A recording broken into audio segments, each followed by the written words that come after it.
مثلا حیوان اور انسان میں کیا فرق ہے؟ بیل ہے کولو چلا رہا ہے، مشقت تو وہ بھی کر رہا ہے. بار برداری کا اونٹ ہے، بوجھ ڈھو رہا ہے ادھر سے ادھر تک، محنت تو وہ بھی کر رہا ہے. انسان محنت بھی کرتا ہے، مزید اس کو رنج اور غم جو سابقہ اس کو پیش آتا ہے. بیل کو پتہ بھی نہیں ہوگا میری کو اولاد بھی ہے، نسل بھی ہے، وہ کوئی بیمار ہے، کس حال میں ہے. گائے کو بھی اپنے بچے کی خبر ہوگی، وہ چھوٹا سا جب ہے دودھ پیتا ہے، اس کے بعد اسے کیا پتا وہ کہاں گیا کہاں نہیں ہے. انسان کو جو تکلیفیں جھیلنی پڑتی ہیں، جو غم جھیلنے پڑتے، وہ حیوان کے لیے نہیں ہے، یہ انسان کے لیے.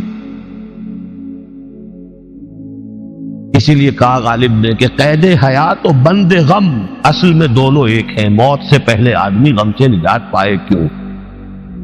تو یہ مشقت اور غم دونوں کو شامل کر لیجئے. انسان کا معاملہ حیوان سے بدتر ہے اس وجہ سے. کبھی کسی بیل کو اونٹ کو وہ صدمہ نہیں ہوا ہوگا کہ بیٹا نے سینے تان کر کہا ابا جان آپ چھوڑیے، آپ کیا باتیں کرتے ہیں، آپ دکیا روسی باتیں کرتے ہیں. اب زمانے کا رنگ بدل گیا. وہ جو بوڑھے باپ کو جو اس وقت صدمہ پہنچتا ہے، یہی ہے وہ جس پر میں نے اپنی جوانی کھپائی ہے، جس میں میں نے اپنے آپ کو انویسٹ کیا ہے. آج یہ میرے سامنے کھڑا ہو کر کیا کہہ رہا ہے؟ اور یہ تو میں نے بڑی ہلکی مثال دی ہے. گالیاں دینے والے بھی ہیں، ماں باپ کو قتل کرنے